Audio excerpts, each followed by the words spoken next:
Saudara baru sementara menyembah, ya. Saya merasa di dagu saya ada sakit.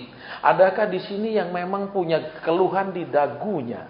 Kalau ada, tolong sekarang angkat tangan dan berdiri di tempat, kita mau mendoakan dagu yang sakit itu.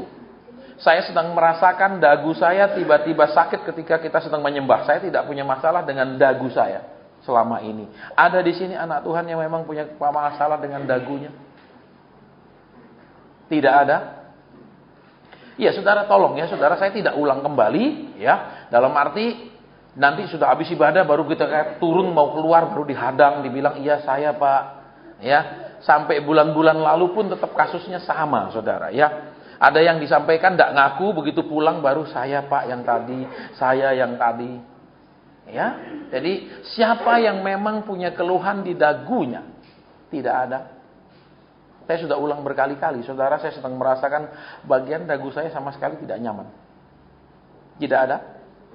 Baik, kita sepakat, saudara ya, habis ini tidak ada doa untuk bagian dagu yang sakit. Supaya tidak ulang-ulang.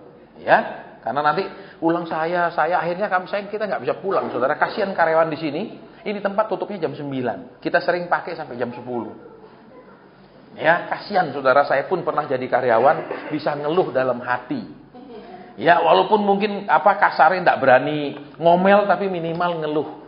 Ya, dalam hati. Kenapa? Ya sewanya jam 9 nih, mentang-mentang yang punya orang percaya terus pakainya sampai jam 10. Alasannya dipakai ibadah loh ya Bu ya. Kalau berani suruh pulang awal, awas. Itu saudara, ya ditakut-takuti. Memang saudara, orang Kristen ini satu, menakutkan. Dua, gampang ditakut-takuti. Jadi paradoks sekali mereka. Satu, kelihatannya sangar dan preman. Kedua, ternyata penakut, saudara. Ya, kalau lihat, kalau ngelawan Tuhan berani, ngelawan setan tidak berani. Ya, beberapa hari lalu dalam perjalanan saya dihubungi teman. Dia cerita, Pak Asen, papa saya sakit. Ya, menurut pemeriksaan dokter, kesimpulannya penyakit demensia. Tapi menurut beberapa hamba Tuhan itu penyakitnya santet. Jadi kalau dari pagi dia normal sampai siang, mulai siang itu dia mulai lupa diri, dia mulai bengong, dia mulai jadi santet. Terus saya katakan, kalau itu memang benar santet dan hamba Tuhan itu dapat pernyataan santet, kenapa tidak diusir? Kan begitu pertanyaannya. Kenapa kok tidak diusir? Tahu kok tidak diusir? Jawabannya, Pak Hasan, setannya ganti-gantian jam-jaman. Ada shift-shiftan ya. Saya baru tahu juga, saudara, ternyata setan itu bagi-bagi shift ya. Jam segini sampai segini setan A yang ganggu. Habis itu setan A bilang, oke, A+an. Ya, dia pergi, ini yang datang. Seperti itu, saudara. Ya, kemudian tanya lagi, saudara, itu diagnosanya dari mana? Dari sana, dari sana, dari sana. Wah, ini semua pendeta top Indonesia.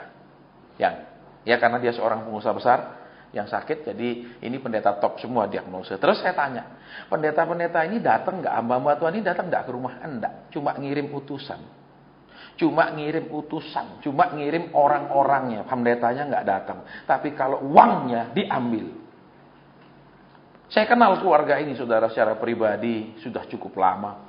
Ya, mereka mendukung pekerjaan Tuhan, mereka mendukung dengan dana, ya, bukan hanya mulut saja, bukan dengan kehadirannya saja. Tetapi ketika dia sakit, orang-orang yang menikmati duitnya itu tidak ada satupun yang datang bertahun-tahun. Bahkan yang satu kota dengan dia, tidak pernah datang bertahun-tahun. Satu kota, saudara, alasannya selalu sibuk. Tapi kalau dana terima, nggak pernah bilang maaf kami sibuk nggak bisa terima. Nggak pernah ada, saudara, terima terus. Ya, terus saya tanya lagi, saudara. Katanya ini kan hamba-hamba Tuhan pilihan. Kenapa kok ngusir santet aja nggak bisa? Nggak dijawab, saudara. Ya, kan sesuatu yang sangat paradoks ketika kita mengatakan kita ini diurapi Tuhan, kita ini hamba Tuhan yang dahsyat, kita proklamasikan diri kita, tapi orang kena santet aja nggak bisa diusir. Itu sesuatu yang kok begitu paradoks sekali, saudara. Betul? Katanya dokter super terkenal, betul? Batuk aja ke sana nggak sembuh-sembuh. Benarkah dia dokter super terkenal? Super terkenal, Pak, ngibulnya. Amin. Betul, saudara. Ya, akhirnya dia bilang, Pak Sen, kalau bisa bulan ini ya datang. Saya bilang nggak bisa. Kalau mau di atas April saya bisa datang, sesudah April. Ya, sebelum April saya nggak bisa, sesudah April mungkin Mei saya datang, saya katakan. Karena kasihan saudara. Ya, saya tahu dia puluhan tahun mendukung pelayanan, dia sepuluhan tahun mendukung orang-orang itu, hamba-hamba Tuhan itu. Begitu dia sakit, nggak ada yang datang. Padahal kan masih ingat jasa orang, saudara. Masih ingat kebaikan orang, puluhan tahun didukung dengan dana. Puluhan tahun, saudara. Ya, dan saya kenal ini, pengusaha yang cukup berkelas. Jadi ngasihnya pun tidak sedikit-sedikit. Dan itu puluhan tahun. Begitu sakit, ya sudah. Yang dikirim siapa? Anak-anak buah yang nggak jelas itu, saudara. Yang cuma bisa datang doakan, terus nggak ada hasilnya. Ya, dan dia sudah sakit 4 tahun. Jadi saudara, ya kadang, ya saya juga sebagai hamba Tuhan kadang malu. Kita disebut hamba Tuhan Yesus.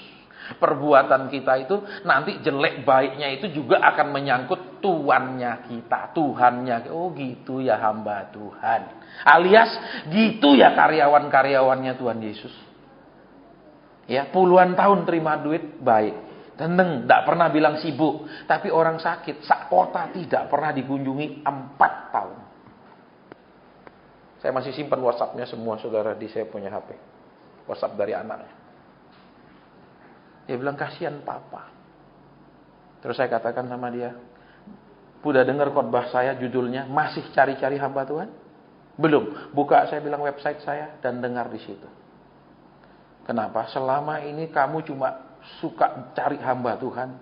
Selama ini kamu bangga deket hamba-hamba Tuhan itu, tapi kamu tidak pernah deket Tuhan. Dan buktinya sekarang satu pun di antara mereka tidak bisa tolong papamu. Katanya santet, tidak ada yang bisa usir. Saudara, kalau Tuhan sudah sebutkan itu karena santet, pasti Tuhan akan sebutkan dari mana masuknya santet itu. Misalnya dari kebencian, dari kemarahan, dari ada sesuatu yang membuat perlindungan Tuhan itu terbuka, ada sesuatu yang membuat perlindungan Tuhan itu diangkat dari hidup kita, sehingga perlindungan itu tidak berfungsi sempurna. Bisa disantet? Bisa. Tapi selama hidup kita benar, nggak bisa disantet. Ya, kalau kami pelayanan pedalaman, ya, ada yang bilang, Pak, ini orang sakti. Saya bilang, silahkan. Saya malam ini tidur di gereja, silahkan dia baca mantra sampai 3 hari, saya akan tunggu. Nah, kenapa? Karena kita ini hidup benar. Saudara, kita ini hidup benar. Terus mana bisa disantet? Alkitab dengan jelas katakan, kalau saudara buka nanti di Bilangan pasal 23 ayat 23, orang percaya itu nggak bisa kena santet. Nggak bisa dimantrai, tokonya atau usahanya nggak bisa dibuat sepi. Itu nggak ada ayatnya, saudara. Kalau sampai bisa, nanti saudara buka gampang toh Bilangan 23 ayat 23, gitu aja gampang. Jangan selalu nomor 77777. 23 juga bagus. Ya, yang tadi kita belajar 16 juga bagus. Saya kadang alergi lihat orang, oh ini Kristen 777, alergi saya. Kenapa masih seperti itu? Betul? Kalau 66, wah ini anak setan. Saudara, jadi langsung angka. Betul? Ya karena kita terfokus pada angka. Betul? Termasuk juga angka tabungan, angka deposito. Ya, saudara. Ya, baru kemarin juga saudara, ketika saya khotbah saya diingatkan Tuhan. Yang namanya penyunat palsu itu membuat orang terikat dengan dunia, bukan terikat dengan Tuhan. Kalau penyunat yang asli membuat orang semakin terikat dengan Tuhan. Saya juga tidak ngerti apa yang namanya penyunat palsu. Ya ternyata kemarin waktu saya khotbah Tuhan sampaikan ini loh orang yang sunat. Sunat artinya perjanjian dengan Tuhan. Berarti keterikatan dengan Tuhan. Nah, sunat palsu bikin terikat dengan dunia. Dia semakin terikat, tapi semakin terikatnya kepada dunia. Ya, tidak salah saudara dan saya ini ingin cukup. Tidak salah saudara dan saya ini ingin hidup enak. Tidak salah saudara dan saya ini ingin punya mobil enak. Tidak salah, semuanya tidak salah. Tuhan tidak pernah bilang, hendaklah mobilmu cukup Suzuki Carry. Di lain itu sesudah yang lebih mewah dari itu tidak kudus. Tidak ada. Saudara bisa beli semahal-mahalnya yang saudara sanggup beli. Tuhan tidak membatasi. Ya. Cuman masalahnya kalau saudara dan saya memaksa Tuhan memenuhi standarnya saudara dan saya itu baru masalah. Tuhan kalau kasih saya mobil pokoknya harus yang ini enggak terima saya. Nah, itu baru dosa dan kesalahan. Tapi kalau saudara bisa beli, silakan. Enggak salah mau beli semewah-mewahnya, silakan. Betul? Saudara datang misalnya ibadah ini mau pakai tas Hermes yang 900-an juta semua, silakan, enggak ada yang larang. Tidak salah saudara kalau mampu beli. Tapi paksa Tuhan berikan salah. Ya, terus kalau paksa suami belikan lebih salah lagi. Betul? Nah, suami mungkin rasa tumben bela suami. Ya, biasanya ngamplasi terus, saudara. Ya, karena wanita lebih banyak menjadi pihak yang menahan diri. Betul? Ya apa enggak? Saudara, saya sering ketemu begitu saya salaman sama ibu-ibu, langsung Tuhan ngomong, saya langsung. Kenapa? Kadang dia terpaksa menerima suaminya apa adanya, karena memang suaminya tidak mau berubah dan puas dengan kondisi rohani kelakuan yang seperti yang sekarang. Saudara, ya. Baik, sekarang kita mau buka kebenaran firman Tuhan. Saya lihat jam, saudara jangan khawatir ya. Buka bersama dengan saya ya, Perjanjian Baru 1 Korintus, saudara, pasal ke-15 ayat ke-58. Ya, 1 Korintus pasal 15 ayat 58. Demikian bunyi firman Tuhan. Karena itu saudara-saudaraku yang kekasih, berdirilah teguh, jangan goyah, dan giatlah selalu dalam pekerjaan Tuhan. Sebab kamu tahu bahwa dalam persekutuan dengan Tuhan, jerih payahmu tidak sia-sia. Saudara dan saya perhatikan. Semua kita rela berjerih payah satu untuk sesuatu yang kita inginkan. Ya, ini pertama contohnya. Ya, kalau pria lagi naksir seorang wanita, dia akan berjerih payah untuk mendapatkan wanita itu menjadi istrinya. Amin. Betul apa ya? Ya, semua ibu-ibu ngalami toh. Ibu lihat begitu semangatnya dia mendapatkan, begitu perjuangannya dia berusaha menunjukkan dia cinta, betul? Terus ibu-ibu dengan kemudian berhasil diyakinkan dia mencintai saya. Amin. Amin. Ya apa tidak ibu-ibu? Apa saya tidak yakin sih dulu. Ya, cuman ya terpaksa karena dia satu-satunya yang nguber saya. Wah, ini kasihan saudara ya. Ini berarti kurang beruntung di muka bumi ini. Amin. Ya, kalau satu-satunya dia yang nguber, nah ada pilihan lain ya susah. Ya, tapi biasanya kan berhasil diyakinkan bahwa dia itu Biasanya caranya gimana? Kan kalau begitu wanita di Uber enggak langsung bilang iya, betul? Biasanya kan masih jaga jarak, masih Masih nggak mungkin. Dan prianya juga kan nggak bisa langsung tembak begitu, mesti deketin dulu, udah dikasih angin dulu, baru dia ngomong. Betul begitu rumusnya? Betul? Betul apa ya? Saya bingung ini kok pada bengong gini. Ya, mungkin dia bilang, "Sudah Pak Sen, itu kesalahan saya dulu." Semudah itu saya diyakinkan dia. Amin. Ya itulah saudara. Makanya kalau saya perhatikan saudara, Tuhan memberikan kita ini mata yang aneh, penglihatan yang aneh. Kenapa? Waktu kita muda saudara, huruf sekecil apa kita bisa lihat dengan jelas, betul? Nggak perlu bantuan kacamata ya. Saya sekarang saudara, kalau lihat huruf kecil sekali, masih pakai kaca plus 150. Dulu teman-teman saya lihat pakai kacamata, saya ketawa lah. Sudah tua sekali. Ternyata saya sekarang pakai 150 saudara, plus. Kalau enggak itu hurufnya, ya ini semut sudah jadi satu saudara. Mesti pakai kacamata. Ya, sampai di mana tadi? Sampai di penglihatan. Kita bisa lihat begitu detil, betul? Tetapi ternyata saudara, mata jasmani yang bisa melihat begitu detil, begitu jelas hal-hal yang kecil, ternyata buta terhadap hal-hal yang di depan mata. Betul. Betul.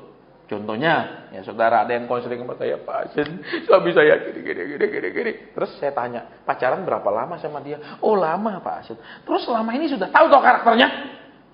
"Ya, enggak seperti ini dulunya." Loh, coba penglihatan mata jasmani yang bisa masih begitu berfungsi baik, ternyata tidak bisa melihat dengan baik. Betul? Betul. Loh, ya apa enggak? Tapi begitu menikah dan semakin tua, saudara lihat, mata kita semakin tidak bisa lihat yang kecil-kecil. Amin. Betul apa enggak? Tetapi saudara, hal-hal yang tidak kelihatan pun kita bisa menjadi lebih peka dan bisa lihat. Betul. Loh, iya apa enggak? Ya kan makanya contohnya ibu-ibu bisa nasihati sama anak-anaknya, "Nih, jangan sama laki model gitu," misalnya. Ya toh? Karena apa? Dari pengalaman, mungkin mata penglihatan semakin kabur, betul? Tetapi pemandangan menjadi semakin peka, ya kan? Ya apa ya? Karena dari pengalaman, ya toh? Apalagi kalau mamanya bilang, "Sudah, kamu jangan lihat itu loh, lihat itu kayak papamu dia itu," misalnya gitu. Cukup mama aja yang menderita, nih jangan kamu juga, amin. Iya enggak? Mama sih sudah cukup lah, mama sudah tua, mama terima, kamu jangan, betul? Tapi kalau sudah lagi cinta semuanya gelap, amin. Amin. Semuanya tertutup dengan pelangi. Amin. Tapi begitu nikah, astaga. Iya kan, saya sampai heran saudara. Kenapa? Karena kita semua ini memang aktor dan aktris yang begitu penuh urapan. Tidak usah diurapi pendeta, tidak usah diurapi apapun, bisa berpura-pura. Amin. Amin. Benar tak ibu-ibu, bapak-bapak? Coba, kenapa ketika menikah keinginan kita membuat dia senang, membuat dia bahagia menjadi berkurang? Sementara masih pacaran kita ingin buat dia bahagia. Amin. Kita ingin senangkan dia, betul? Sudah nikah, sakarepmu dan sakarepku, betul? Halo? Agak diam begini. Iya, saudara. Kadang-kadang saya juga heran, saudara ya. Saya ngurusi pernikahan itu, rumah tangga itu, pasien saya bisa 3 bulan ke depan penuh. Saya pernah, saudara, jadwal saya itu 3 bulan ke depan, saudara. Satu hari, saya biasanya layani mulai jam 9, 1 jam atau jam 10, jam 11, 12, 1, 2, itu. Terus jam 3, terakhir biasanya jam 4, saya terus istirahat, jam 6 lebih saya mandi untuk berangkat pergi pelayanan. Itu penuh, saudara. Setiap hari tidak habis. Ya. Saya herannya apa? Apa sih sebenarnya yang diajarkan kepada mereka sebelum menikah? Dan apa yang diajarkan kepada mereka selama ibadah? Saudara tahu kan Jakarta sekarang masih ribut banyak klinik ilegal, betul? Dan saudara tahu di Indonesia ini juga banyak klinik rohani ilegal. Kenapa? Para terapisnya, para tenaga ahlinya bukanlah tenaga ahli. Mereka itu semua tenaga coba-coba dan tenaga pelarian. Tidak sukses kerja dunia, coba kerja usaha pelayanan. Tidak sukses buka usaha dunia, coba buka usaha gereja. Terus yang kedua, level daripada kompetensi para pelayannya. Bukan para dokter. Sehingga apa? Mereka hanya bisa melayani pada tingkat awal. Pada tingkat lanjut mereka sudah tidak bisa apa-apa. Dan tadi ada yang konseling di radio kan, Pak, saya mesti pergi sufu. Kenapa? Sudah didoakan juga tetap sepi, Pak. Jadi saya bingung, kenapa lah ini hamba Tuhan kalah. Semoga sufunya menang. Amin. Betul. Ya apa enggak? Kenapa, saudara? Kembali karena satu, kliniknya ilegal. Klinik rohaninya ilegal. Kenapa ilegal? Karena memang tidak berizin dari Tuhan. Dibuat sendiri karena punya dana. Dibuat sendiri karena merasa punya support dari franchise-nya, terus dia buka. Tenang, nanti tenaga ahlinya kita kasih, pengkhotbahnya kita kirim, cara ngelolanya kita gampang. Saya sudah pindah-pindah sinode berkali-kali. Karena hamba Tuhan itu kan mesti dibawa sinode kalau nggak sesat katanya. Saya sendiri bingung, saudara. Waktu Tuhan Yesus naik ke surga, Petrus di bawah sapa. Betul, Paulus di bawah sapa. Terus sinodenya apa dulu Petrus itu, Paulus itu, betul? Nggak ada. Saudara, kenapa seperti itu? Karena kita mewarisi hukum Belanda. Kan zaman hukum Belanda itu dipisahkan orang-orang di negara kita dipisahkan menjadi orang pribumi, orang timur asing, dan orang Eropa. Dibagi menjadi 3 strata sosial. Ya, kalau di negara-negara lain nah ada, saudara. Ya seperti di Jerman misalnya, sebuah gereja tidak perlu gabung ke sinode manapun. Dia cuma lapor ke pemerintah, sudah selesai. Kalau di Indonesia tidak. Ya, bahkan sekarang ini ada peraturan persekutuan harus dibawa gereja. Sekarang mau dibuat. Siapa yang buat? Siapa yang ngusul? Gereja. Alasannya kenapa? Supaya kita bisa monitor yang sesat. Nggak usah lah ngurus-ngurus gitu. Walaupun dimonitor, kalau dia mau bikin penyesatan, apa yang kita bisa lakukan? Alkitab dengan jelas katakan, memang harus ada penyesatan. Kalau nggak ada yang sesat, nggak tahu yang mana yang benar. Kedua, kalau nggak ada yang sesat, nggak menguji hati setiap orang. Betul. Kenapa? Kenapa kita disesatkan? Kalau saudara dan saya itu suka mancing, ya, ketika ada acara mancing, saudara pasti minimal berusaha untuk ikut. Kalau saudara suka lari, saudara ada acara saudara ikut. Kalau saudara nggak seneng, biar dipasang di mana-mana pengumumannya, saudara nggak tertarik. Betul? Betul. Iya apa tidak? Jadi itu bicara motivasi hati, saudara. Kalau motivasi kita tidak itu, ya sudah, dia mau bikin acara apapun kita nggak ikut. Kenapa motivasi hati kita tidak seperti itu? Selesai dong. Iya. Ini ada, saudara. Seperti di salah satu persekutuan kita di kota lain juga begitu. Ya, dia pengusaha bangunan dan rugi total. Ya, usia masih 30 lebih kalau saya lihat usianya, tidak sampai 40, saudara. Dia hadir, ya. Cek. Ya, dia hadir. Ya, terus tiba-tiba Tuhan bilang di sini ada orang mengalami kerugian besar. Dia angkat tangan saya, Pak. Saya pengusaha bangunan dan saya rugi. Salah satu penyebab kerugiannya dari mana? Dari taburan. Terlalu banyak. tabur terus, tabur terus, tabur terus. Saudara, saya tidak anti orang menabur. Tapi motivasi kita menabur itu menentukan. Saya mau cerita sedikit. Saya berasal dari sinode yang sangat menekankan tentang hukum tabur tuai. Khotbah selalu tentang tabur tuai. Itu dulu. Saya sudah keluar dari situ. Terus, suatu hari ketika saya doa, Tuhan tanya saya begini. Ya. Dia tanya dengan sederhana. Kamu itu petani bukan? Bukan, Tuhan. Kenapa kamu selalu berpikiran kalau kamu nabur akan menuai? Kamu itu petani? Bukan. Saya memang tidak petani. Hanya petani yang boleh berpikiran seperti itu. Dan kamu tahu, petani itu kalau dia menanam belum tentu dia menuai. Kenapa? Bisa musim mengganggu dia.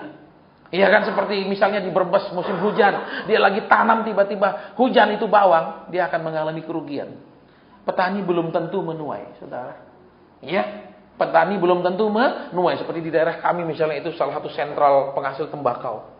Pas mau beberapa hari panen, tiba-tiba hujan. Harga tembakau hancur karena tembakaunya menjadi pahit. Dan itu menjadi sangat murah. Saudara. Dan tentu saja dia tidak bisa memasang terpal seluas dia punya tanah tanam tembakau. Begitu hujan satu kali, hancur sudah semuanya. Tembakonya akan ditawar murah karena itu menjadi tembakau yang sangat pahit. Jadi kalau orang yang berpikiran tabur dan tuai, dia belum tentu waktu menabur menuai. Karena dia bermental petani dan hidupnya tergantung dari musim dan cuaca. Saudara, Tuhan bilang kamu harus bermental kekasih dengan aku. Milikku adalah milikmu. Kalau kamu petani, kamu boleh tabur. Tapi kalau cuaca tidak baik, musim tidak baik, kamu bisa gagal. Saya bilang, iya benar Tuhan.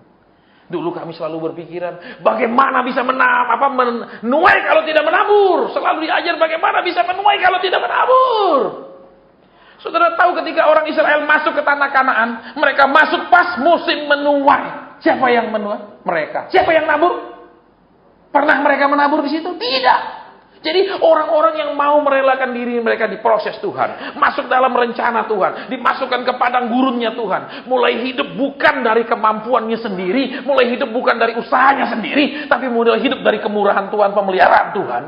Orang-orang itulah yang akan tidak perlu dia menabur yang seperti yang diartikan. Tapi dia akan menuai.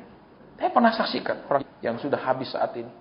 Yang anaknya sering datang ke doa malam Sabtu. Itu kan habis total semua. Dari mana nabur? Waktu rumah itu kami mau buka, mau pinjam rumahnya yang begitu besar untuk persekutuan. Jadi supaya mobil-mobil tidak terganggu karena luas sekali. Ternyata dia sudah disita bank. Terus dia cerita. Saya dijanjikan Pak, kalau saya nabur tahun depan order dari luar negeri besar. Tabur lebih banyak, akan tuai lebih banyak. Hasilnya dilelang semua. Saudara ingat, saudara dan saya bukan petani, tanam itu. Ya, jangan telan. Itu pelajaran, maaf kata, rohani Kristen kelas 0 kecil. Kenapa? Seorang kekasih, saudara, akan berhak memiliki harta kekasihnya. Betul? Betul. Apa yang menjadi milik Tuhan berhak menjadi milik kita. Perhatikan, jangan berpikiran, berarti kita harus super kaya, Pak. Tidak, ketika kita butuh itu ada. Ada yang orang yang diberikan Tuhan pegang ini dulu. Ada orang yang begitu butuh Tuhan kirim. Intinya sama. Dia pegang atau tidak. Yang penting waktu dia butuh ada. Itu yang paling penting. Kita seringkali merasa. Kalau Tuhan kasih dulu saya pegang dulu. Baru saya rasa aman. Sering Tuhan tidak seperti itu. Karena kalau seperti itu saudara dan saya tidak butuh iman. Saudara saya tidak butuh hubungan yang terus-menerus dengan Tuhan. Tapi kalau Tuhan jatah caranya, butuh baru kasih. Saudara dan saya tidak berani lepas jauh-jauh. Tapi kalau semua dikasih di tangan, bisa bilang Tuhan, libur dulu ya cari engkau. Betul? Nanti di kesusahan yang akan datang, saya pasti mendekat lagi. Amin. Jadi, ini yang saudara dan saya harus waspada. Dan ini yang susah sekali saudara dijelaskan. Karena terlalu banyak saya ketemu orang yang kemudian mengalami kerugian. Ya. Berapa hari lalu saya saksikan pengusaha yang jual 3 rumahnya. Jual 3 biji, saudara. Waktu datang kok selesai khotbah, dia maju, Pak Hasan tolong doakan saya. Sekarang cash flow perusahaan saya kacau. Kenapa?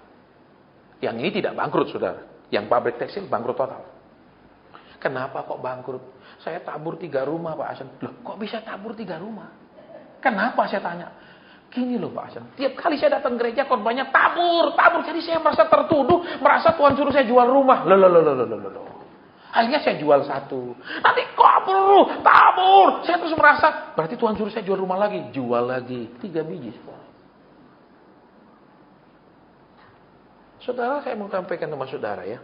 Dari seluruh konsep Alkitab, tidak ada pemberian persembahan paksa. Semua harus dengan sukarela. Persembahan membangun bait Tuhan pun Tuhan bilang, semua orang yang digerakkan hatinya. Hanya digerakkan hatinya. Yang tidak usah. Jadi jangan ditakut-takutin. Awas saudara, tahan ya.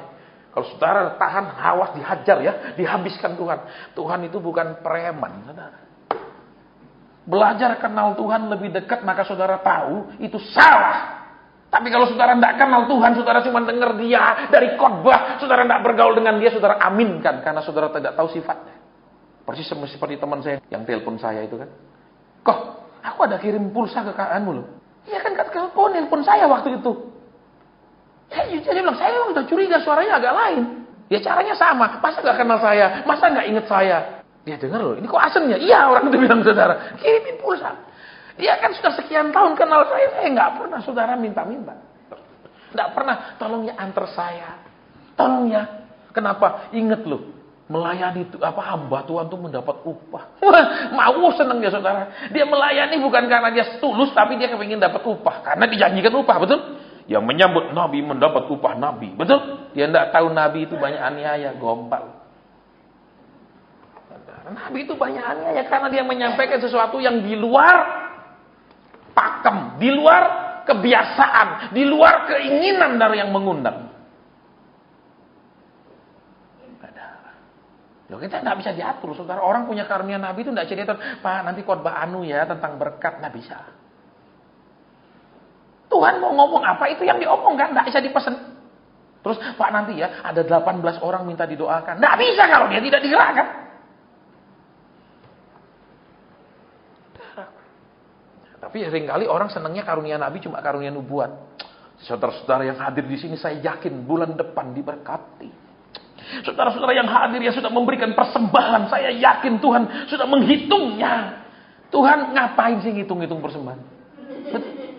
Ada ndak ayatnya waktu Tuhan berdiri di dekat peti persembahan, terus dia mulai hitung yang kaya itu sekian, si ini sekian, ndak ada. Dia cuma melihat orang kaya memasukkan banyak. Amin. Betul. Dia nggak sempat ngitung-ngitung berapa, betul.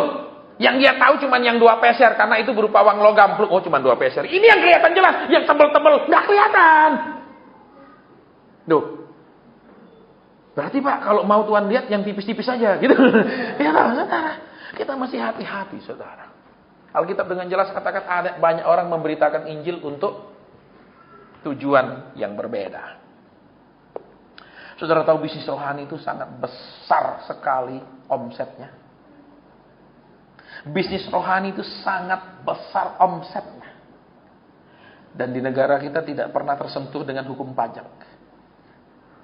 Tidak ada hukum pajak dari dana yang dihimpun dari umat beragama sampai hari ini. Saya pernah diskusi dengan teman saya yang, jadi berapapun saudara dikeruk uangnya, itu pemerintah tidak bisa ikut campur. Tapi negara lain, itu berarti menghimpun dana masyarakat. Ada undang-undangnya jelas. Dan bisa diurus oleh pemerintah. Kalau di sini tidak ada. Keroklah sebanyak-banyaknya saudara. Ya, nanti ya diperiksanya cuma waktu pengadilan Kristus. Masih lama kok, amin. Ya, oke, jadi sekarang kita kembali ke sini ya. Karena itu saudara-saudara yang kekasih, berdirilah teguh, jangan ya, dan giatlah selalu dalam pekerjaan Tuhan. Saudara dan saya perhatikan ya, banyak orang sudah bekerja pada akhirnya habis. Bekerja setengah mati, akhirnya apa? Bukan tambah bahagia, rumah tangga tambah renggang, suami istri tambah jauh, anak-anak dengan orang tua tambah jauh. Banyak. Banyak saya ketemu saudara, orang semakin diberkati, keluarga bukan semakin rukun. Keluarga satu sama lain semakin jauh. Saya pernah kasihkan sama saudara kan? Saudara, seorang ibu yang ingin menjadi miskin kembali, masih ingat? Itu saya datang ke rumahnya, mobil Jerman terbaru. Tidak bahagia. Suaminya tidak siap diangkat jadi orang kaya. Masih makan gaji, setia beribadah, setia berdoa suami istri. Sudah mulai kasih gaji orang, sudah jadi pengusaha mandiri, punya piaraan lagi. Ya, banyak orang saudara ingin kaya tapi tidak siap kaya. Buktinya tidak siap kaya? Sekarang aja masih butuh Tuhan, cari Tuhan asal-asalan. Amin. Apalagi sudah segala sesuatu dikasih Tuhan. Amin. Agak diam lagi. Ya, ini saudara, kita mau jujur. Ya kan, kita mau jujur. Jadi lihat sekarang ya, banyak orang lagi berusaha mati-matian, akhirnya apa? Tidak mendapat apa-apa. Ya, saya kenal saudara, satu orang, dia seorang pengusaha yang punya banyak restoran, pub, bar. Dia termasuk pengusaha papan atas. Dia bilang, aku orang yang paling malang di bumi. Hah? Nggak salah. Nggak salah, saya bilang, restoranmu ini kan terkenal. Restoranmu ini kan terkenal. Ya. Kenapa? Tante yang pelihara saya dari kecil, dia katakan. Tante yang begitu saya sayang. Ya. Mati. Saudara. Ya, tidak usianya tua sekali, mati. Terus anak perempuan saya yang saya sangat sayang, cacat ketika kecelakaan. Hartanya tidak membuat dia bahagia. Hartanya tidak membuat dia bisa terlepas dari malapetaka. Juga nggak bahagia, saudara. Anak perempuan yang paling dia sayang tabrakan, cacat seumur hidup. Nggak membuat dia bahagia. Bahagia lihat anak cacat, walaupun punya banyak uang tetap. Semua pekerjaan kita itu bisa sia-sia, saudara. Semua yang kita kerjakan, saya ketemu satu orang, saudara, pengusaha. Dia saat ini berhasil jadi pengusaha, tapi hatinya tetap sakit. Kenapa? Karena ketika dia jadi orang berhasil, papa mamanya sudah meninggal duluan. Papa mamanya tidak melihat ketika dia berhasil menjadi seorang pengusaha. Dan ketika dia berhasil pun dia tidak bahagia, karena dia katakan, aku tidak bisa tunjukkan kepada papa mamaku, mereka sudah keburu mati. Tetap tidak ada artinya semua buat dia. Ini saya tidak karang, saudara. Ini orang-orangnya semua ada. Jadi kita mau lihat sekarang. Ya, Tuhan mau mengajarkan kita apa? Supaya semuanya tidak sia-sia. Kita mau lihat sekarang. Kita mau masuk ke semua tidak sia-sia. Dalam arti kita ada dalam perlindungan penuhnya Tuhan. Dalam rencana Tuhan sepenuhnya. Terus apa lagi? Sehingga kalaupun besok kita mencapai sesuatu, jerih payah itu rasanya terbayarkan. Jerih payah itu rasanya ada nilainya. Daripada seperti yang tadi. Dia berhasil jadi pengusaha, papa mamanya sudah mati duluan sebelum dia berhasil. Papa mamanya mati ketika dia masih jadi orang makan gaji. Dia rasa kecewa sekali. Memang orang lihat dia sudah berhasil, tapi dia tetap tidak bisa mengobati lukanya. Aku tidak bisa tunjukkan sama papa mamaku, mereka keburu tidak ada. Perhatikan di sini. Tuhan mau saudara dan saya, ya, supaya semuanya tidak sia-sia. Supaya Alkitab bilang apa? Supaya penuhlah sukacitamu. Supaya tidak ada yang mengurangi sukacita. Ada yang membuat itu menjadi berkurang artinya, berkurang maknanya. Supaya itu hilang dari hidup kita. Itu yang Tuhan rencanakan. Saudara, itu yang Tuhan rencanakan. Makanya lihat ayat ini. Karena itu saudara-saudara yang kekasih, berdirilah teguh. Ya, saya akan baca terjemahan lainnya, saudara. Ya. Bukan sok Inggris-Inggrisan, saudara ya. Karena emang kadang-kadang karena saya tidak bisa bahasa Ibrani. Dan memang kalau baca Alkitab interlinear itu berat. Ya, Alkitab interlinear itu begini. Di Alkitab itu ada bahasa Gerikanya, ada bahasa Aramnya, ada bahasa Inggrisnya. Jadi 3 itu bahasa aslinya. Nah itu agak susah. Karena saya tidak punya background bahasa Aram sama bahasa Gerika, saudara. Ya, jadi yang saya bisa bahasa Inggris, ya itu yang saya pakai. Ya minimal mendekati loh, karena sama-sama Eropa, Timur Tengah. Nah Indonesia kan jauh sekali. Betul saudara? Jauh sekali dari sana, betul? Ya oke, jadi dikatakan begini saudara ya. With all this going for us, my dear friends, stand your ground and don't hold back. Throw yourself into the work of the master, confident that nothing you do for him is a waste of time or effort. Begini saudara. Ya. Dikatakan di sini, dengan segala sesuatunya seperti ini, saudara-saudara, ya, Stand your ground. Stand your ground itu begini, saudara. Kalau seperti tentara, di mana dia diposkan, di mana dia menjaga pos itu di dalam perang, dia tidak boleh mundur dan lari dari pos itu, dia harus tetap di situ. Itu namanya stand your ground. Artinya, saudara, Tuhan mau saudara dan saya itu tidak boleh mengalami kemunduran. Sedikit pun saya mengalami apa yang sudah dicapai itu tidak boleh bergeser, tidak boleh pindah. Artinya, kalau sudah benar-benar percaya Tuhan, ayo benar-benar percaya. Jangan lagi mulai turun lagi ragu. Kalau sudah tak, mulai mau nyimpang sedikit. Ya, mulai tawar-menawar terhadap kehendak Tuhan. Kalau sudah tak, jalani walaupun tidak masuk akal. Saya kan sering, saudara, ketemu orang yang di mata saya tidak masuk akal untuk menyampaikan pesan Tuhan. Tapi ketika saya sampaikan itu benar terjadi. Ya, saya lihat suami istri rukun sekali. Tiba-tiba Tuhan suruh ngomong, benaran toh Tuhan, kayaknya ini suaminya sayang banget sama istrinya. Ternyata memang sandiwara. Persis lagu, dunia ini panggung sandiwara. Kalau pergi gereja, kalau pergi persekutuan harus duduk bareng. Harus mukanya cerah. Amin. Harus saling mengasihi. Amin. Kalau masalahnya di rumah, beda. Halo, ini masalahnya. Ya toh? Di mimbar, apakah kau mengasihi dia? Ya. Aku mengasihi dia dengan perkataanku, dengan hartaku tidak. Halo. Itu salahnya pendeta yang memberkati juga. Karena kan cuma ditanya kau mengasihi. Mengasihi. Pasti dibilang dengan hartamu. Jelas juga disebut. Karena Tuhan sendiri mengatakan di firman-Nya, hendaklah kasih kita itu jangan hanya berupa kata-kata, tapi berupa tindakan. Ada ayatnya. Ada di firman. Kalau ngomong tok makan pecel itu bisa bilang cinta 1.000.000 kali loh, saudara. Betul? Tapi kalau untuk dengan tindakan itu tidak bisa 1.000.000 kali. Halo? Kayak bapak-bapak di sini yang masih sering nolak kemauan istrinya bertobat. Bertobat. Bikinlah senang dia. Karena ketika engkau buat senang dia, bapakmu di surga akan bilang, anakku dia bikin senang. Menantuku bisa bikin senang anakku. Keren. Mau minta apa?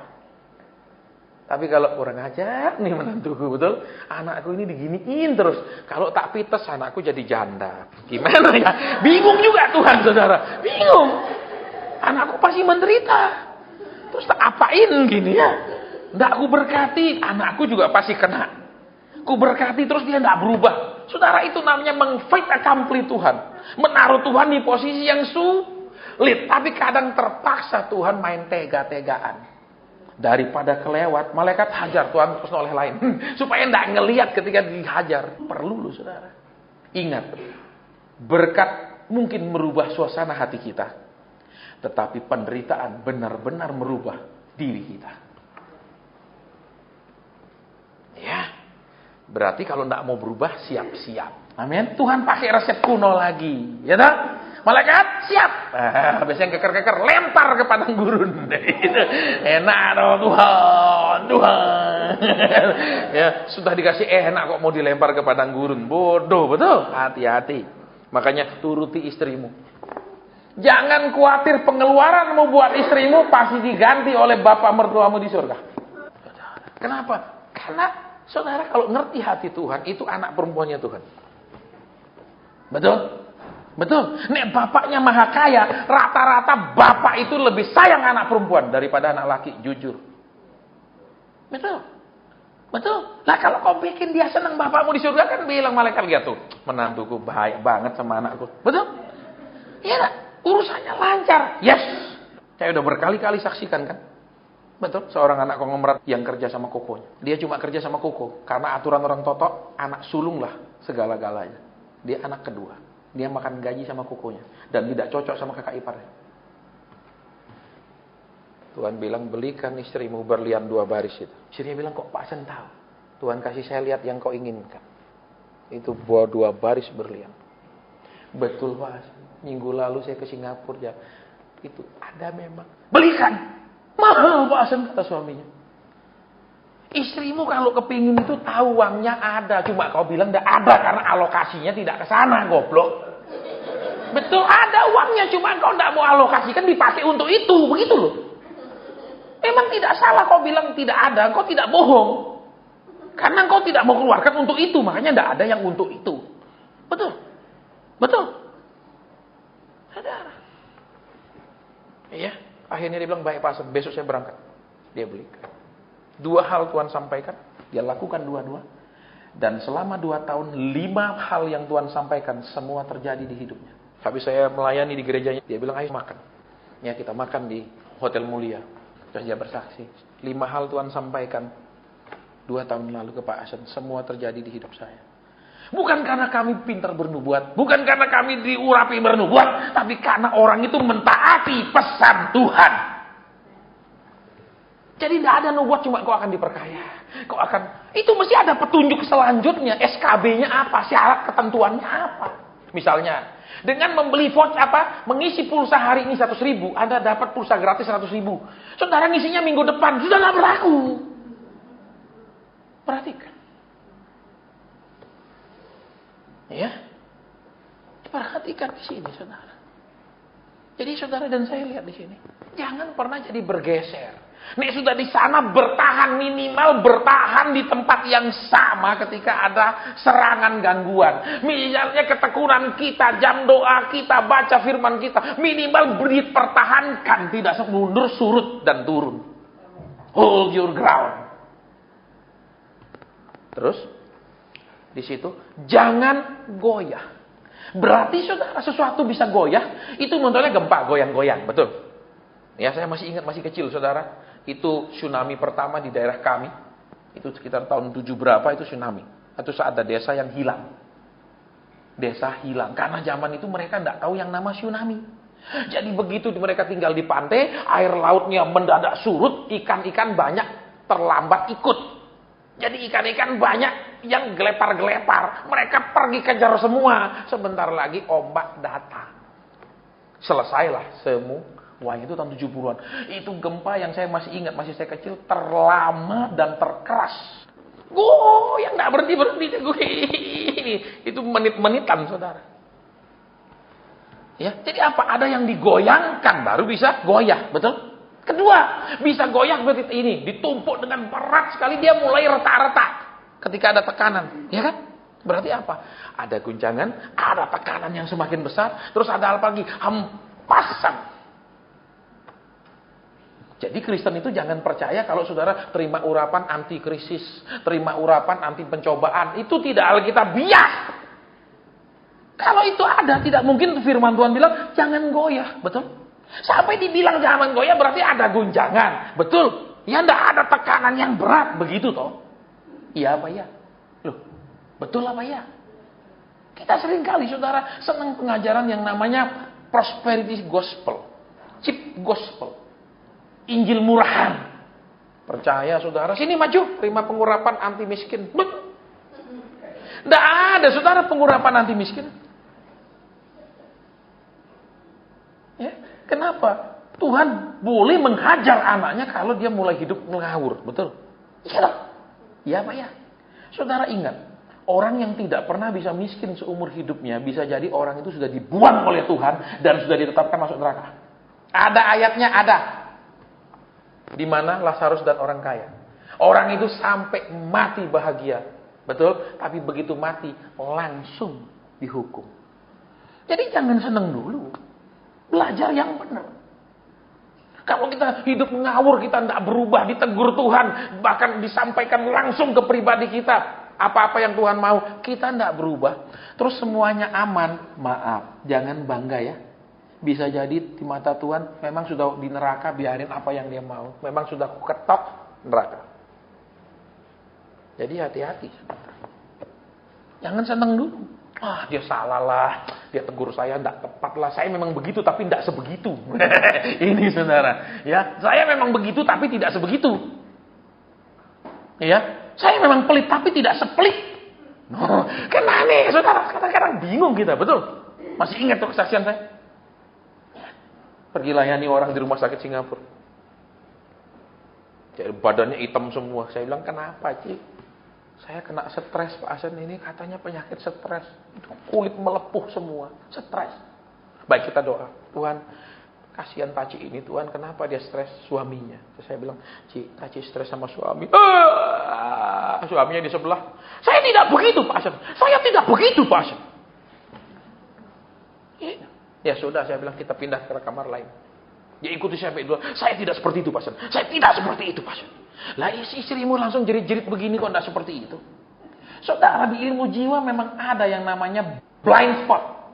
Yaitu titik buta. Ada satu kelemahan atau apa yang kita tidak bisa lihat sendiri tapi orang bisa lihat. Oh, ini loh kelemahan orang. Itu namanya blind spot. Dia ikut saya sampai dulu. Saya tidak seperti itu. Saya tidak seperti itu. Lah buktinya istrimu begitu bilang langsung jerit-jerit nangis, siapa lagi? Betul. Betul. Banyak laki merasa kalau istrimu itu tidak sakit, istrimu itu tidak menderita, kelihatan menderita, berarti kau sudah baik-baik saja. Betul. Belum tentu. Amin. Agak diam. Belum tentu, bisa jadi dia sudah bilang, iya sudahlah memang ini resikoku, terima dia sebagai suamiku. Sudah aku maju selalu. Ya itu bisa, dia berkomitmen positif. Tapi itu jangan bilang, buktinya tidak pernah apa-apa. Berarti kan saya sudah sukses membahagiakan dia. Sorry. Ya, sorry. Coba duduk nanti. Duduk sama saya, kita doa bareng, baru tahu. Ya, suami istrimu yang sudah lama ngempet, sekian lama. Permintaannya yang tidak pernah kau turuti sekian banyak. Akan terbongkar semua. Benar. Oke, kita lanjut. Dan giatlah selalu dalam pekerjaan Tuhan. Saudara, kita mau perhatikan ayat ini, saya akan ambil terjemahan The Message ya, karena ini terjemahan bisa lebih luas artinya daripada sekedar terjemahan yang ini. Ya, dikatakan begini, ya, throw yourself into the work of the master. Jadi apa, saudara? Masukkan dirimu ke dalam pekerjaan Tuhan. Ini terjemahannya bisa dua. Satu terjemahan yang tadi, yang seperti kita baca, yaitu giatlah dalam pekerjaan Tuhan, lakukanlah pekerjaan Tuhan. Tapi arti yang kedua bisa, yaitu masuklah ke dalam pekerjaannya Tuhan. Tuhan sedang kerja, kau masuk ke dalamnya, siapa yang dikerjakan? Kita. Alias, izinkanlah Tuhan mengerjakan hidup kita. Izinkanlah Tuhan mengerjakan hidup kita. Ingat itu, saudara. Dia memang menciptakannya dari tanah liat, dia meniupkan napasnya, tapi kemudian manusia itu jatuh dalam dosa, sehingga perlu diciptakan kembali oleh roh. Betul? Betul? Kan ada firman Tuhan berkata, kita harus diciptakan kembali. Karena manusia lamanya itu selalu inginnya berbuat dosa. Harus lahir kembali. Nah, kalau sudah lahir kembali, dia itu akan terus-menerus ingin menyenangkan Tuhan. Kalau dia cuma dipercaya tobat baptis, tidak ngalami kelahiran baru, dia terus yang ingin disenangkan. Makanya ketika saudara dan saya lahir baru, pasanganmu akan lebih bahagia karena engkau ingin selalu menyenangkan Tuhan, maka engkau akan selalu juga ingin menyenangkan dia. Karena tidak bisa dipisahkan antara menyenangkan Tuhan dengan menyenangkan pasangan. Artinya, jangan bilang saya ibadah, Pak. Tapi saudara, Tuhan tidak pernah mengajar kita menjadi orang yang pelit kepada keluarga. Dan Tuhan tidak mengajar kita menjadi orang yang begitu pemurah terhadap para pendeta. Kalau kasih pendeta, berapapun diminta dikasih. Kasih keluarga tidak. Karena kalau kasih pendeta nanti berlipat-lipat. Kalau keluarga kan cuma menghabiskan. Hati-hati, saudara. Hati-hati. Ya. Selama sekian puluh tahun saya jadi hamba Tuhan, tidak pernah sekalipun saya dapat pernyataan untuk orang itu menabur ke rumah Tuhan, ke gereja, ke pendetanya. Lebih banyak ke adiknya, ke kakaknya, ke orang tuanya, ke keluarga besarnya. Tidak pernah yang lain. Tidak Alkitabiah. Karena perjanjian baru mengatakan dengan jelas, kita juga harus memperhatikan saudara-saudara kita sendiri. Kita harus bisa membalas budi orang tua. Ada semua di dalamnya. Tapi Pak, kalau kasih orang tua kan tidak ada perjanjian kembali 1 kali lipat, Pak. Lah itu loh. Ya. Banyak orang menjadi Kristen, tetapi kemudian tidak menjadi orang-orang yang berbakti kepada orang tuanya. Dia berbakti kepada orang tua rohaninya saja. Memberikan orang tuamu, memberikan mereka uang bulanan, itu juga persembahan di mata Tuhan. Tolong perhatikan. Ya. Ada ayatnya, saya bisa buktikan semua. Membantu saudara kandungmu yang susah itu juga persembahan. Bukan cuma memberikan yang namanya pendeta, itu namanya persembahan. Ya. Ada seorang ibu. Ketika ibadah Tuhan bilang tiba-tiba saya dikasih lihat sebuah jam. Saya bilang, Taci, Tuhan suruh Taci menabur sebuah jam. Dia tidak pakai jam itu. Saya bilang merek ini, bentuknya gitu. Oh iya ada itu. Memang waktu di luar negeri saya beli Pak Hasan. Memang ada. Tuhan bilang tabur. Ke siapa? Tuhan kasih lihat seorang wanita. Badan kecil mungil. Tuhan bilang berikan kepada. Saya tidak kenal, tidak masalah. Ingat, kepada wanita itu nanti diberi. Tidak lama kemudian saudara, dia pergi pelayanan, ya pelayanan anak-anak apa namanya? Bukan anak-anak jalanan, tapi itu pelayanan di kolong-kolong jembatan itu. Terus dia ketemu pacik yang melayani di kolong jembatan. Persis badannya kecil, mungil, tidak pakai jam. Dia masih berat karena itu jam dia beli di luar negeri, harganya mahal. Dia tanya, Ci, kenapa nggak pakai jam? Dia sudah tahu bahwa inilah orang yang dimaksud. Tetapi kan orangnya pelit.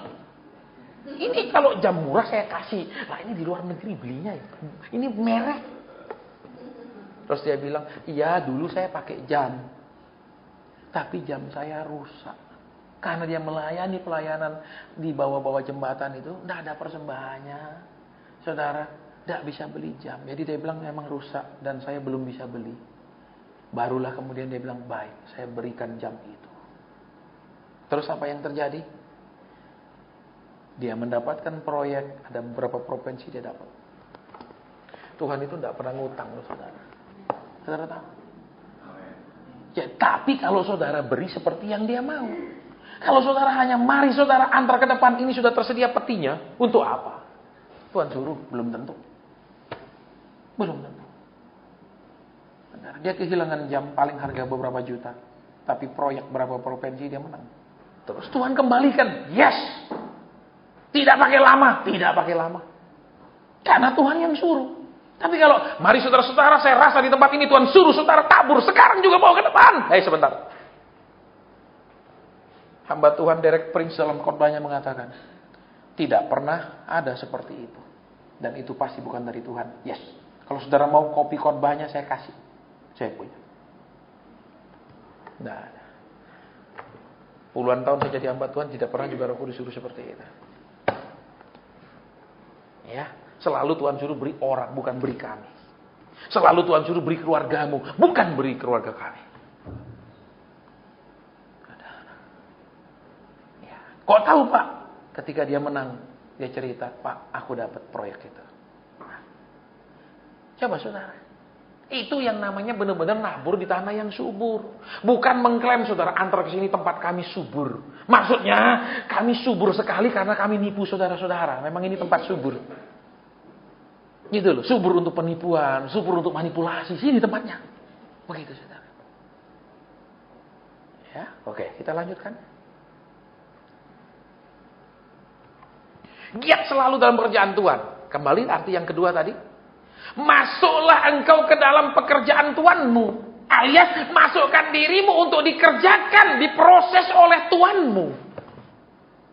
Saudara dan saya senang dan senang harus akan masuk ke dalam sebuah yang namanya proses. Bukan cuma ngajar jadi lebih baik lah, lebih sopan lah, lebih mengasihi keluarga lah, lebih punya waktu untuk keluarga. Tidak.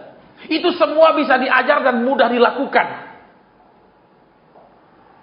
Saya orang hotel, saya bisa ngajar sambut tamu itu gini, greeting itu begini. Kalau misalnya di restoran, ada yang namanya greeters. Greeter itu kerjanya cuma menyambut ketika datang, menempatkan dia duduk. Terus ngapain? Nanti ada yang taking order, namanya tulis captain order. Dia bisa kita ajar semua itu gampang. Saudara. Jadi kalau saudara jadi lebih ramah, gampang. Ya ngomong lebih itu baik lebih lembut, gampang. Itu hanya apa? Kita akan melakukan yang luar-luarnya dengan mudah. Yang Tuhan mau bukan luarnya yang berubah, dalamnya. Karena dalamnya berubah, luarnya nggak usah diajar berubah. Tapi luarnya tok berubah, dalamnya belum tentu. Tuhan mau apa? Bersihkan bagian dalamnya lebih dulu. Kalau kita bagian luar. Selalu diajarkan apa? Tuhan akan ngurus ekonomimu. Itu bagian luar. Tuhan akan urus usahamu, itu bagian luar. Bagian dalam Tuhan mengurus karakter kita. Tuhan mengurus pengertian kita akan firman Tuhan. Persepsi kita, pengenalan kita akan dia. Itu yang diurus.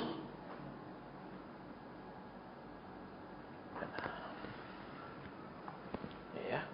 Makanya kita berubah dalam hal mengerti Tuhan itu kayak apa sebenarnya. Jangan terus menyalahpahami Tuhan. Lelah loh saudara orang disalahpahami terus, betul? Betul. Coba saudara jadi ibu disalahpahami terus oleh suamimu, lelah nggak? Contohnya, engkau masak hari ini misalnya makanan sayur-sayur. Suamimu salah paham. Nggak yakin aku bisa beli daging ya? Loh, salah kata. Betul? Enggak, Pak. Maksudnya kan kita udah banyak makan daging selama ini. Jadi sekali-kali sayur-sayur lah. Kamu enggak percaya aku bisa cukupkan? Pegal enggak kalau gitu kan? Kalau disalahpahami gitu, pegal enggak? Pegal kan? Terus misalnya, Pak, sekali-kali kita makan di luar. Kamu bosan ya makan? Loh, kalau dibegitukan terus, pegal enggak? Coba. Pegal enggak? Saudara bayangkan kalau Tuhan itu kita selalu salah pahami. Kalau ayatnya selalu kita salah pahami. Sakit loh jadi gitu kan, saudara. Betul. Betul. Iya. Ketika dia menyuruh perpuluhan itu karena negara Israel berdasarkan teokrasi. Bukan berdasarkan demokrasi zaman itu. Tuhan memilih orang menjadi pemimpin. Tidak ada pemilu. Sistemnya teokrasi. Terus apa? Untuk di bidang keagamaan waktu itu, Tuhan menetapkan hukum perpuluhan. Supaya para imam dapat makan digaji oleh perpuluhan umat. Itu sistemnya zaman dulu. Itu konsep dasarnya. Tapi kemudian dicari pembenarannya, dicari pembenarannya, dicari pembenarannya. Seakan-akan apa? Saudara harus bayar pajak sama Tuhan atas segala yang saudara dapatkan. Hampir 800 tahun. Saudara, gereja tidak mengambil perpuluhan. Karena itu bukan perjanjian gereja, perjanjian baru. Dan Yesus tidak pernah ngajar Petrus, Yohanes, siapapun, rasul-rasul tentang itu.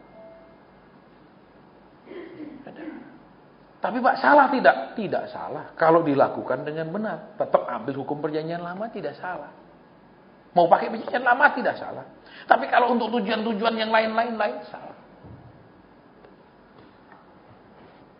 Saya mau buktikan sama saudara gampang aja. Saudara nggak usah bayar perpuluhan 1 tahun ini.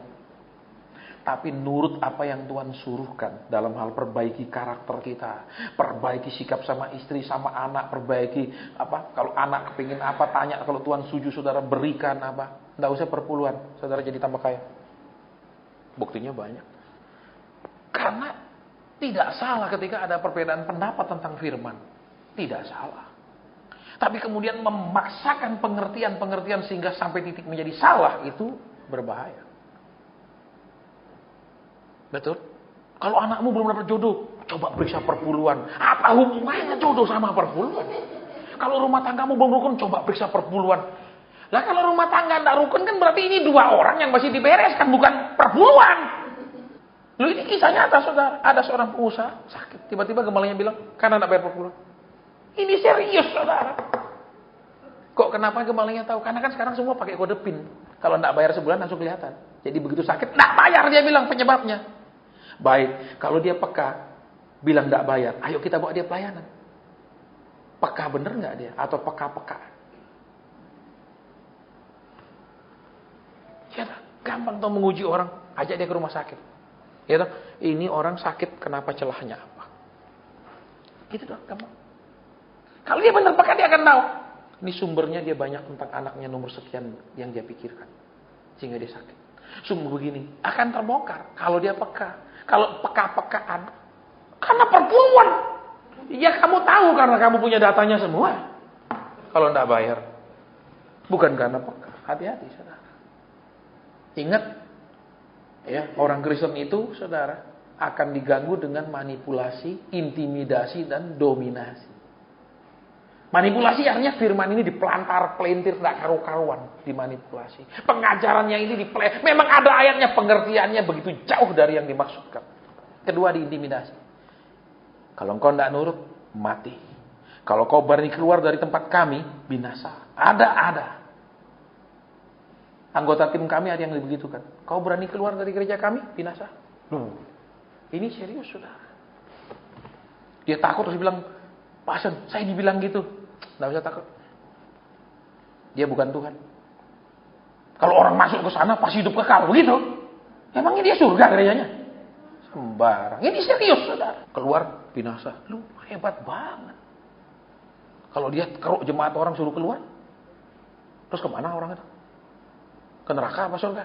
Sembarang. Pasti pendeta yang sana ditinggalkan bilang neraka, betul? Oh, masuk neraka dia nanti. Ya tuh dia bilang enggak, masuk surga. Bingung, betul Tuhan. 2 hamba omong lain-lain. Ya tak? Setan bilang bener, terus. Ini kisahnya, ya.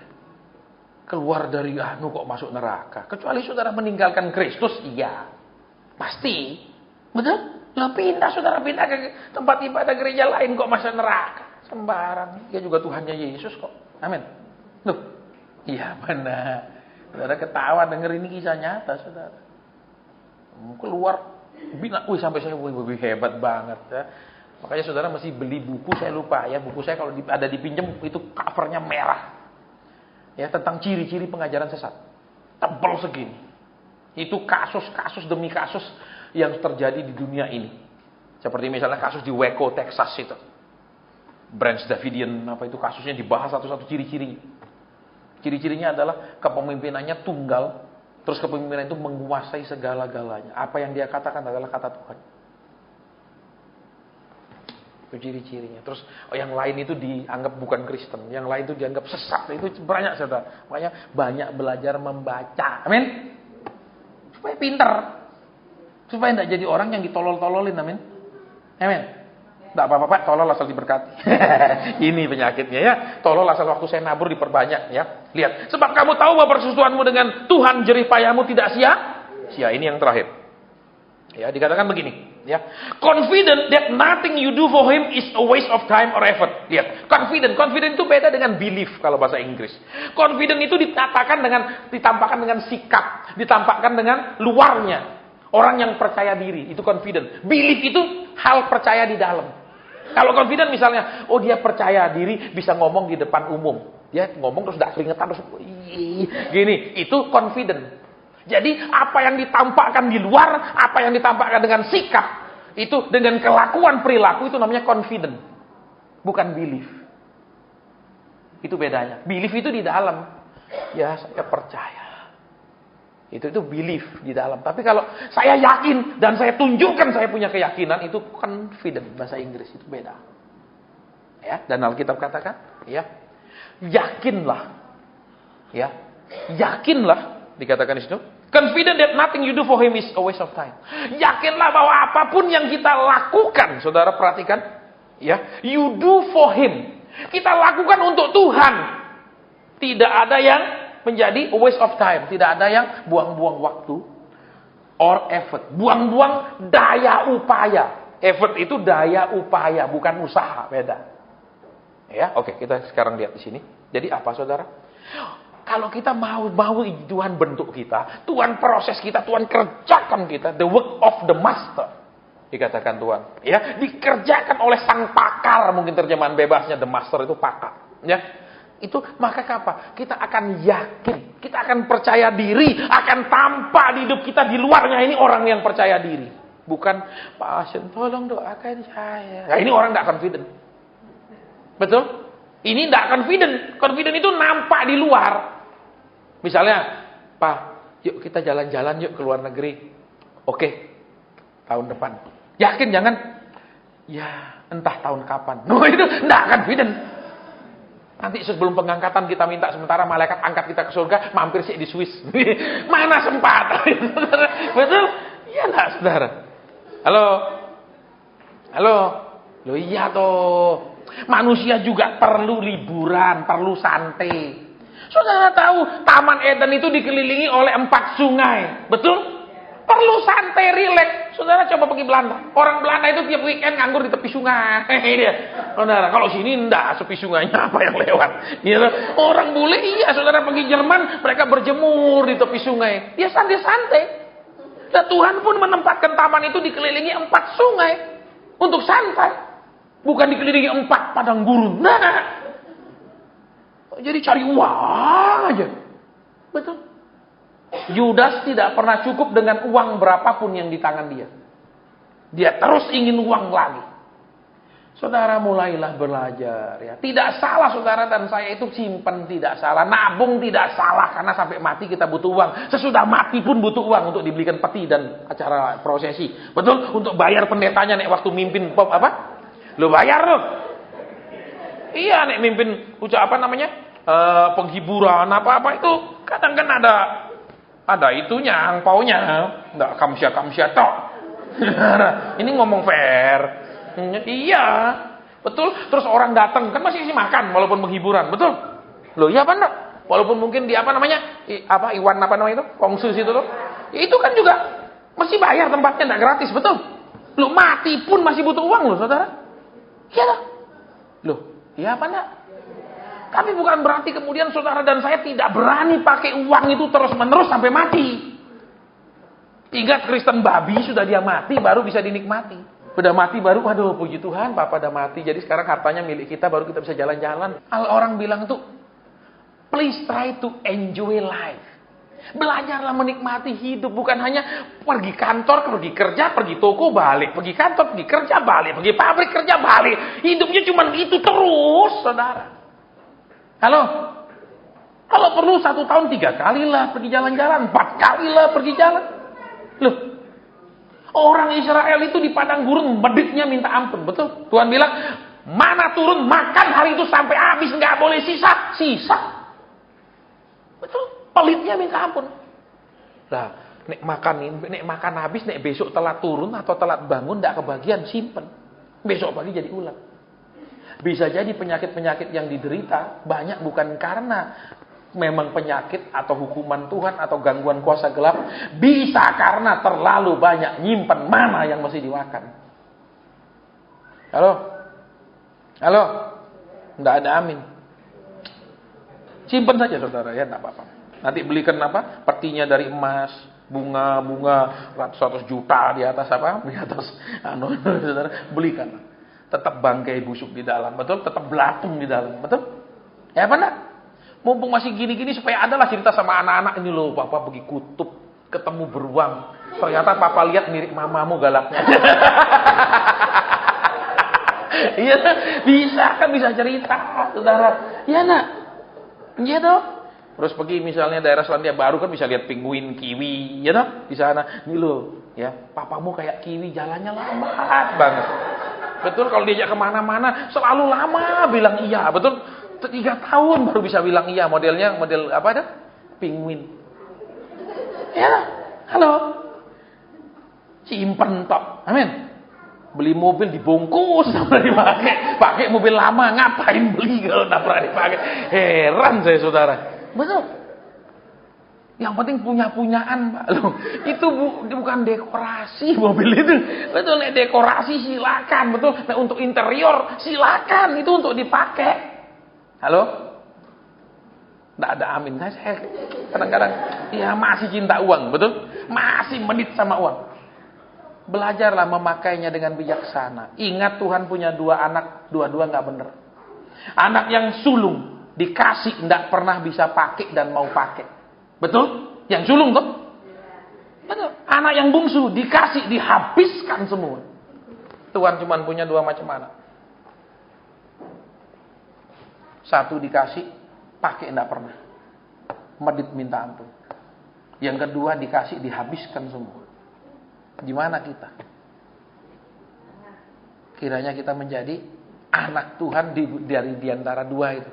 Ya toh? Mesti ada anak ketiganya toh, yang lahir lewat korban Kristus. Yang bisa pakai. Halo? Istri jangan tasnya cuma 1-2. Kalau perlu 5-6. Loh iya dong. Pergi gereja tasnya ini, pergi pesta ini, pergi PD. Nggak salah. Duniaan, enggak. Ini juga enggak di surga, karena di surga enggak ada waktu, enggak pakai. Mumpung masih di bumi bisa pakai. Kenapa? Jangan sudah lama tas 1 cukup, nanti nek sudah ambrol baru beli lagi. Wah, isi ambrol no isi robek. Jadi nek istrimu kasih, betul punya sepatu berapa pasang kasih. Gitu kan, lain-lain ya kan, cincin, kalung, lain-lain suasananya, lain-lain harinya, boleh pakai ganti-ganti yang lain-lain. Loh, ini aja 1. Ya, halo. Bukan hidup duniawi, tapi ingat kita masih hidup di dunia. Jadi tidak salah. Saya ingat pelayanan di Belanda, satu orang ibu itu cantik sekali, saudara. Dia campuran Indo, cantik sekali. Habis selesai ibadah datang ke saya, Pak, saya mau nanya. Pendeta saya marah Pak kalau saya datang ibadah tuh pakai perhiasan, pakai apa, dibilang duniawi. Jadi datangnya harus polos-polos gitu, rohani loh. Lah, orang ini cakep sekali, saudara. Ya, ibu ini cantik sekali, wajar dia pakai ini, pakai itu. Betul? Loh, dia sesuai toh. Ya mana? Lah coba mulutnya mancung gitu, kasih gosok tebel kan apa begini, enggak sesuai. Jangan tebel-tebel. Iya dong. Iya dah saudara. Harus semua disesuaikan ya dong. Nah dia sesuai pakai. Tanya marah. Duniawi katanya.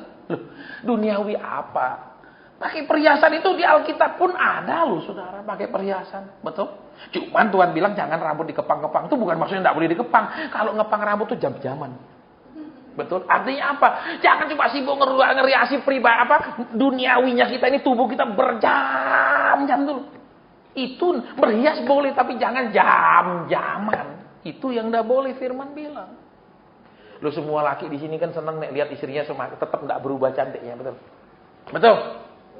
Betul, kan survei membuktikan dari antara 10 laki-laki hanya 2 laki-laki yang melirik perempuan cantik, 8 melototi perempuan cantik. Iya. Jadi enggak masalah istrimu merawat diri kayak saya punya istri yang aku mau ke salon, pergi tak antar. Nanti sudah selesai telepon tak jemput. Jangan mahal. Tuhan bilang berhiaslah kekudusan. Wah, wih hebat banget suruh berhias dengan kekudusan. Betul? Sembarang pakai ayat, betul? Dia mau pergi hias kasih, dia mau pergi salon kasih, yang penting normal-normal. Betul? Mau stem cell kalau ada uang kasih. Kalau enggak ada jangan, berutang repot. Ya, istri tambah cantik, suami stroke. Karena utang enggak boleh. Ya, itu loh saudara. Ayolah kita belajar. Ya, belajar apa? Kalau kita percaya Tuhan tetap adakan, ayolah kita pakai seperlunya. Jangan seperlu pun enggak berani pakai. Itu loh saudara. Ini juga masalah loh saudara, roh seperti itu di mata Tuhan. Saudara pikir tidak? Nabal itu peritnya luar biasa, betul? Betul, ada kasihan Nabal. Iya toh? Saudara, Nabal tuh nyekelnya itu minta ampun. Akhirnya kan mati muda dia. Betul? Matimu muda, kena jantung toh, tiba-tiba dek jantungnya toh, mati itu. Saudara, jadi jangan Alkitab penuh dengan apa? Contoh-contoh, penuh pelajaran untuk segala macam aspek kehidupan. Jadi bapak-bapak, halo, yang punya uang lebih ngomong sama istrimu, oke Pak, kita berangkat.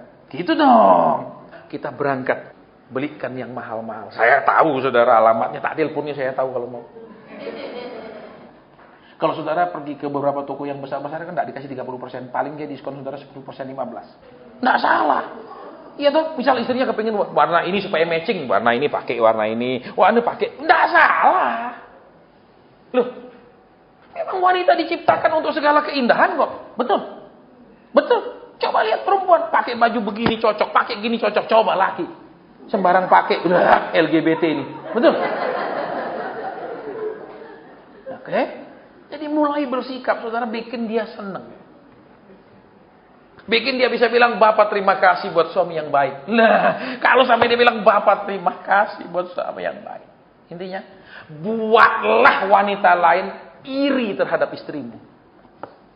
Itu loh rumusnya. Kenapa? Aduh Ci, baik sekali ya suaminya. Tasik PD ditungguin. Dia nggak pulang, dia tunggu luar. Semua orang akan iri lah. Suami saya kok nggak bisa. Saya ini seperti istrinya sopir aja yang ngantor saya. Iya, padahal saya nyonya, sopir ya. Saudara, itu kan semua wanita akan iri. Buatlah istrimu itu menjadi orang yang banyak wanita iri kepadanya. Karena, suaminya baik sekali ya. Sehingga apa? Isi, tasnya baru. Iya, dibeliin suami saya. Kan bangga banget kalau istri gitu, betul? Jangan, iya ini perjuangan doa 10 tahun. Kok pahit banget hidup. Betul, pas aja 10 tahun doakan aja suaminya dibawa pulang aja lah supaya hartanya dipegang istri, bisa beli apa saja. Amin. Nanti saudara yang mau maju ke depan. Supaya suamimu dibawa pulang cepat kalau pelit-pelit gitu. Amin. Ya mumpung masih cocok dandan. Amin. Lah kalau udah umur 80 terus bawa tas mahal-mahal nanti dirampas, dijambret. Betul. Umur sudah 90 sudah enggak jelas ini bentuknya, wah lipatannya sudah maaf kata. Ya kayak baju apa namanya enggak disetrika setahun gitu. Terus pakai sini enggak pantas. Mumpung masih pantas. Amin. Amin.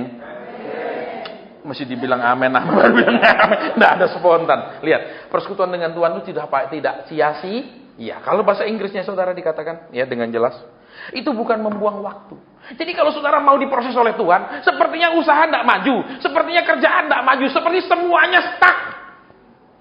Tapi Tuhan jamin, is this not a waste of time?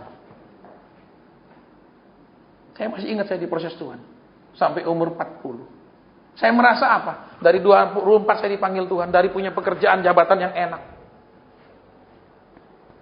Tiba-tiba hilang semua. Sampai umur 40 saya merasa Tuhan, taat sama Engkau itu semua buang waktu. Semua sia-sia. Kenapa? Semua seperti just wasting of time. Reuni kampus saya nggak berani muncul. Tanya, sekarang apa? Nggak bisa ngomong apa sekarang. Penginjil keliling, desa-desa, gunung-gunung. Kalau kau tanya aku Sumatera, gunung-gunung aku hafal. Kau tanya aku Kalimantan, gunung-gunung aku tahu. Sungai-sungai aku tahu. Itu apa yang dibanggakan? Just wasting of time. Tapi kemudian ketika Tuhan mulai bilang, cukup. It is enough. You have passed the examination. Engkau lulus. Baru. Oh, ternyata enggak buang waktu. Tuhan terus ingatkan apa? Orang yang kerja jam 6 dari jam 6 pagi dengan yang jam 6 sore, upahnya sama. Alias nunggu pun dengan pengharapan upahnya sama dengan orang yang bekerja. Bayangkan saudara. Jadi lihat di sini. Kalau saudara dan saya rela dibentuk Tuhan, rela diproses Tuhan, mungkin rasanya saya sudah umur segini. Gimana? Saya sudah semua seperti hilang, semua seperti maaf kata lebih menjauh, menurun dan segala macam yang buruk. Tuhan bilang dengan jelas, confident, it is not waste of time. Yakinlah, tunjukkan keyakinan itu di luar dengan sikap perbuatan bahwa itu bukan buang-buang waktu. Yang kedua, a waste of time or effort. Seperti buang-buang sumber daya. Kita mampu kerja ini, kita punya pengalaman lakukan itu, kita punya bisnis ini segala mungkin mampu. Ketika Tuhan bilang, diam, aku sedang membentuk kamu. Maukah diam? Atau merasa, Pak, bagaimana saya bisa menang persaingan? Bagaimana nanti Pak kelanjutan hidup saya, kelanjutan usaha saya? Tuhan jamin di situ, not waste of time or effort. Bukanlah membuang-buang waktu dan membuang-buang daya upaya. Saudara dan saya semua pasti punya pengalaman, punya pendidikan, punya kepintaran. Semua kita punya pada bidang tertentu, level tertentu. Tapi ada saatnya Tuhan menolkan semuanya. Dibuat menjadi nol. Tapi kalau lulus baru bisa lihat hasilnya. Kalau belum lulus, sederhana. Tahapnya cuman ikut Tuhan sungguh-sungguh, pertama babak belur. Semakin nurut, hancur lebur. Kalau lulus, hidup makmur. Kalau lulus. Nggak otomatis lulus loh ya saudara, nggak otomatis. Jadi izinkan kita diproses Tuhan menjadi orang-orang nanti yang tidak tergoyahkan, tidak terkalahkan. Saudara tahu zaman akhir kan penuh goncangan, betul? Tuhan jadi mempersiapkan orang-orang dulu itu supaya tahan guncang, tahan banting. Sehingga waktu terguncang dia tertawa. Karena dia sudah terlatih semuanya. Tapi yang belum terlatih nanti baru nangis-nangis. Ya, baru di sana menjerit. Baru di sana tuh ampuni Tuhan, aku tidak sungguh-sungguh. Ampuni aku dan segala macam. Akan ada waktunya semuanya terlambat. Sekalipun kita mau bertobat. Jadi ingat inti dari pemberitaan. Izinkan kita dibentuk oleh Tuhan. Throw yourself into the work of the master. Ceburkan dirimu ke dalam pekerjaannya. Dalam dua arti. Satu, mengerjakan maunya. Yang kedua, masuk ke dalam proses yang dia mau ngerjakan di hidup kita. Semuanya waktu yang tidak akan sia-sia. Rasanya terlambat, rasanya teman kita sudah maju di depan. Rasanya orang-orang sudah 10, katakan 10 tingkat di atas kita. Tuhan bilang, it's not waste of time. Dia jamin itu bukan buang-buang waktu. Kenapa Tuhan janji? It's not waste of time. 16 tahun saya merasa hidup saya seperti hilang. Seperti saya membuang kemampuan pendidikan prestasi saya. Seperti semuanya, tidak ada artinya. Tapi Tuhan bilang, it's not waste of time. Be confident. Yakin. Tunjukkan percaya diri. Itu confident. Oke, kita katakan, oke, engkau boleh berlari lebih mendahului saya. Tapi nanti sampainya minimal kita sama-sama sampai. Gitu dong. Halo, jangan dia sedang kerja sekarang, dia sedang mengumpulkan harta, dia sedang menjadi besar, sementara saya nggak jelas. Tuhan bilang, aku jamin, it's not waste of time. Ini buang waktu. Dan aku jamin, segala daya upaya itu tidak sia-sia. Upaya apa? Upaya nurut. Upaya melawan putus asa. Upaya melawan kecewa. Upaya tetap percaya walaupun sepertinya Tuhan seperti tidak bisa dipercaya. Tuhan butuh orang yang benar-benar komitmen sama dia. Tuhan butuh orang yang benar-benar percaya sama dia. Tuhan tidak butuh orang percaya setengah-setengah. Hanya orang yang percaya penuh yang akan terima berkat penuh. Hanya orang yang bisa taat penuh yang akan diberkati sepenuhnya. Kita sudah dengar firman, kita mau berdoa. Kalau ada pesan Tuhan saya sampaikan, kalau tidak ada kita bubar. Bapak, sudah hamba sampaikan apa yang kau taruh di hati hamba. Sudah hamba sampaikan apa yang kau mau. Hamba terbatas menjelaskannya, tapi rohmu tidak terbatas mengartikannya kepada umatmu. Kalau ada yang Tuhan ingin sampaikan, hamba sampaikan. Kalau kau bilang cukup, firman itu sudah jelas, hamba berhenti. Engkau yang akan mengartikannya terus lebih dalam lagi. Amin. Saya tidak ada merasa saya dapat sesuatu, juga Tuhan Roh Kudus tidak bicara. Jadi ibadah selesai sampai di sini. Saudara yang belum dapat jadwal bisa minta kepada Saudara Edi. Saudara yang mungkin jadwalnya hilang, ya bisa hubungi Saudara Edi di sana. Badannya gampang diingat, besar begitu. Ya, selesai sampai di sini. Selamat malam, Tuhan berkati.